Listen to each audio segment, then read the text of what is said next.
Keiser reports. You know, with fiat money collapsing all over the world and with P2P software and file swapping having transformed the music industry, the software industry, the movie industry, these forces are colliding to transform the currency. So you've got falling currency after the fiat money debacle of the Bretton Woods meets P2P. To talk about this, let's go to London and speak with David Hales. He's a senior research fellow at the Open University in the UK. David is interested in open distributed systems where the imposition of central control is not an option and one that can't rely on so-called invisible hands of orthodox economic or game theory working either. David Hales, welcome to the Keiser Report. Hi Max, great to see you. All right, David Hales, peer-to-peer currencies, P2P currencies like Ripple, what are they? Are they similar to Bitcoin? How do they operate? How could they alter the financial ecosystem as we see around us? Okay, well, many people are familiar with Bitcoin. You mentioned it on your show previously. Bitcoin is a system which maintains a kind of centralized trust through a distributed algorithm in order to limit the amount of currency, Bitcoins, that can be in circulation at any one time. So what's special and neat about Bitcoin is the distributed algorithm, which is very difficult to hack, which means that it's very difficult to forge Bitcoin. In fact, you need to take over the majority of the Bitcoin network to do this. However, this is a particular function, so Bitcoin is useful for a payment or transfer of value function, but other kinds of P2P system are looking at different kinds of function that are currently supplied by, say, banks, for example. So, and interesting, you mentioned Ripple. You can find out about that at the rippleproject.org. Ripple is an interesting variant on P2P currency, which essentially allows each individual peer to create their own credit and to offer that to their other trusted peers. And the key to understanding these systems is to understand the way that these systems establish and maintain trust between peers. So in a fully distributed system, the main problem that you encounter if you're programming such a system is how can you trust other peers to do what you want them to do, or to honor their debts, or to follow the protocol as specified. This is a problem that pervades, you know, the whole of social science, and there's quite a lot of economics is based on this. For example, a lot of work in game theory looks at how trust can be established between independent entities without central control, and there's a number of interesting results there. Now, the way that Ripple works, which I think is quite innovative and interesting, is it relies on a social network, an existing social network that each individual within the network supplies. When you join the Ripple network, you specify the individuals that you trust in the same way that you might make friends in Facebook. You can then offer to those trusted parties a credit line, and that credit line could be in any currency you like. It could even be in Bitcoin. So the function of this system is essentially to create a fully distributed credit system so that there's no necessity to rely on any centralized banking authorities to create credit or to set interest rates or other kinds of things. But overall, what we're seeing develop, and it's quite early days, is an ecology, or I believe what we're going to see in the near future is increasingly people experimenting with different kinds of peer-based financial functions. So we've talked here about, say, Bitcoin, which is a payment function. We've talked about Ripple, which is a kind of credit system. But also there are other functions that could be supplied in this way, such as store of value, for example.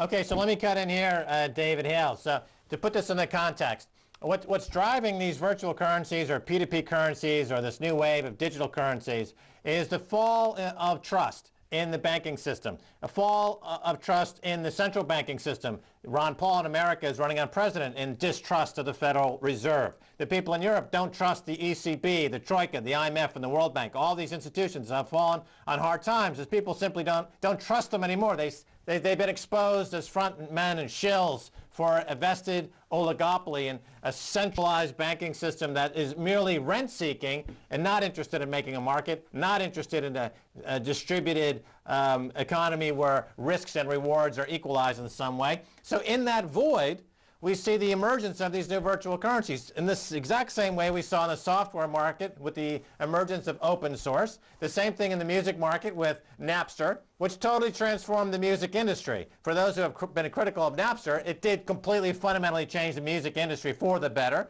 And now in the video market, we've got the emergence of P2P file swapping and file sharing for movies and films and video. It's totally putting Hollywood, this new meme out there, kill Hollywood for being a copyright terrorist, is transforming that industry. Now we're seeing it in currencies. Currencies themselves are becoming digital, P2P, file sharing, and driven by the social networks. So am I correct in saying that could peer-to-peer networks in the currency market basically get rid of the need for central banks?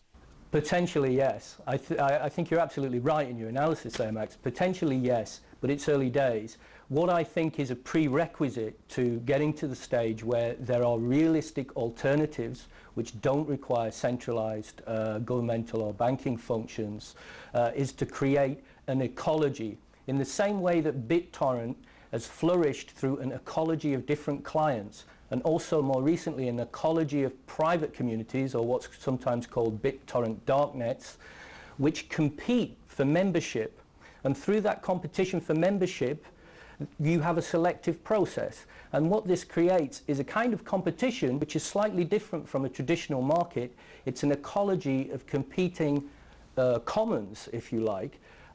You see this in open source. You mentioned open source. I would contend the way that open source works, and many economists and political theorists have actually studied and worried about why this happens, because it doesn't use traditional economic kinds of incentive.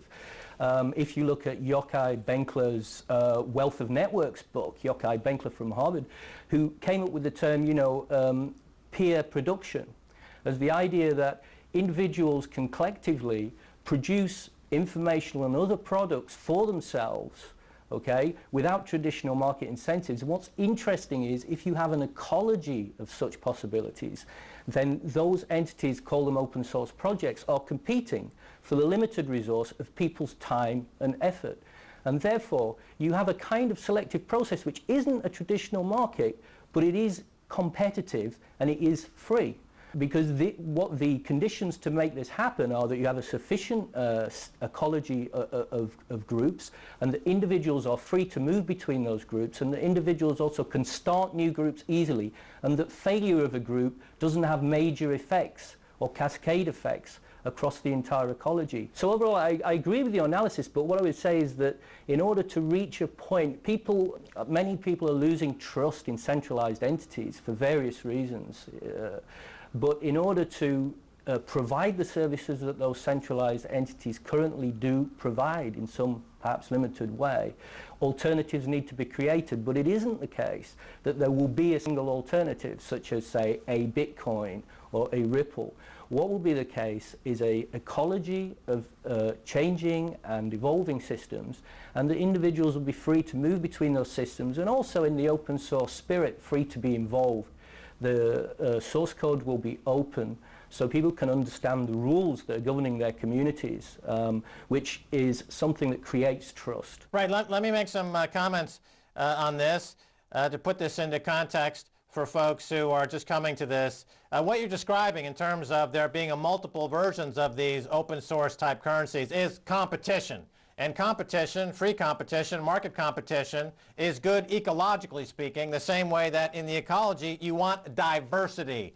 When you have a monoculture in the agriculture sector, for example, which is something that, let's say, a monopolist like Monsanto would prefer, you have market failure, or in that case crop failure, and you have horrible results. But this is competition, this is free competition. You mentioned open source. Open source, of course, again, people are voluntarily committing code to create an ecosystem of code, which is now the de facto backbone of the internet. And the motivation of those involved was not profit, but purpose. And what we're discovering is that if given a choice, many people would rather live a life of purpose than pure profit. And in the internet, in the relatively frictionless environment of the internet, a life of purpose or a life of altruism can flourish because the cost of it is so low. And if in fact the artifact or the byproduct of that collective altruistic endeavor is superior to that that's generated by the pure profit bottom line thinking, that has a chance to usurp the pure profit bottom line thinking. So let me follow up and ask you that, won't the current toll booth operators of central bankers use the threat of force to stop this competition from emerging? Because we see it happening in other sectors of the economy, especially in the entertainment sector. If there's any competition that comes along, the Hollywood goes crying to Congress and they start locking people up like Kim.com in New Zealand, for example, and to come down with anti-terrorism law. So how is it going to be, the fight against the entrenched oligopolists? How are we going to get around that, David Hales? Well, I think that you make an interesting point. As I say, it's early days, but certainly from what we're currently seeing with file sharing and the attempt with ACTA and PIPA and other attempts to centrally shut down and control distributed systems, I think my response to that is technologically it's a very difficult program to impose unless the internet is policed in a way that I still have faith that people will generally find unacceptable, unless there's a kind of draconian centralized response beyond anything that we're used to in certainly in modern times in the Western world, then I can't see technically how these systems can be stopped. Ultimately, all that's required for these kinds of systems to operate is the sharing of information. The internet ultimately was conceived and is a peer-to-peer approach. Therefore, unless one radically changes the architecture of the internet, these systems are unstoppable. All right, David Hales, we're out of time. Thanks so much for being on the Keiser Report. Yeah, it was good to be on. Good to talk to you. All right, and that's going to do it for this edition of the Keiser Report with me, Max Keiser, and Stacey Herbert. I want to thank my guest, David Hales. If you want to send me an email, please do so at keiserreport@rttv.ru. Follow me on Twitter so I can get to 50,000 followers. Until next time, Max Keiser saying bye, y'all.